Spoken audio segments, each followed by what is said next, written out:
নড়াইলে শামুক কুড়িয়ে ২,০০০ মানুষের কর্মসংস্থান। চলতি বছর এই জেলায় অন্তত ১৫ কোটি টাকার শামুক বেচাকেনা হচ্ছে। এতে বিল অঞ্চলের শামুক শ্রমিকদের পরিবারে এসেছে সচ্ছলতা।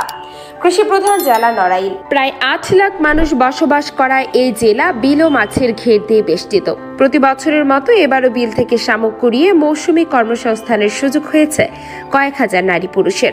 নড়াইল শহর থেকে ১৫ কিলোমিটার দূরে বিল অঞ্চলের সোলপুর গ্রামের আফরোজা বেগম প্রতিদিন ভোরের আলো ফুটতে ছোট্ট নৌকা নিয়ে যান শামুক কুড়াতে। কুড়িয়ে আনা শামুকের ভেতরের অংশ বের করে বিক্রি করেন মাছ ব্যবসায়ীদের কাছে। প্রতিদিন ২০ থেকে ২৫ কেজি শামুক বিক্রি করে তার আয় হয় ৫০০ থেকে ৬০০ টাকা।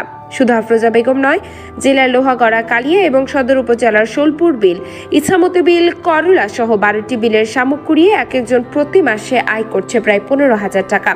স্থানীয় চাহিদা মিটিয়ে এখানকার শামুক যাচ্ছে যশোর, খুলনা, বাগেরহাট, মাগুরা সহ বেশ কয়েকটি জেলায়। মৎস্য কর্মকর্তারা বলছেন, কয়েক বছর ধরে শামুকের খোসা ফেলে দেওয়া হলেও বর্তমানে সেই খোসারও ব্যাপক চাহিদা রয়েছে। প্রতি বছর শামুকের ভেতরের অংশ ও খোসা বিক্রি করে অন্তত ১৫ কোটি টাকা আয় করছেন এই জনপদের শামুক শ্রমিকেরা। নড়াইল জেলা মৎস্য কর্মকর্তা বদরুজ্জামান বলেন, জনপদের পুরুষ ও নারী উভয়ই শামুক সংগ্রহ করে বাড়তি আয়ের উৎস তৈরি করেছে। গেল বছর এই জেলায় ২,৫০০ মানুষ শামুক থেকে আয় করে ১৭ কোটি টাকা।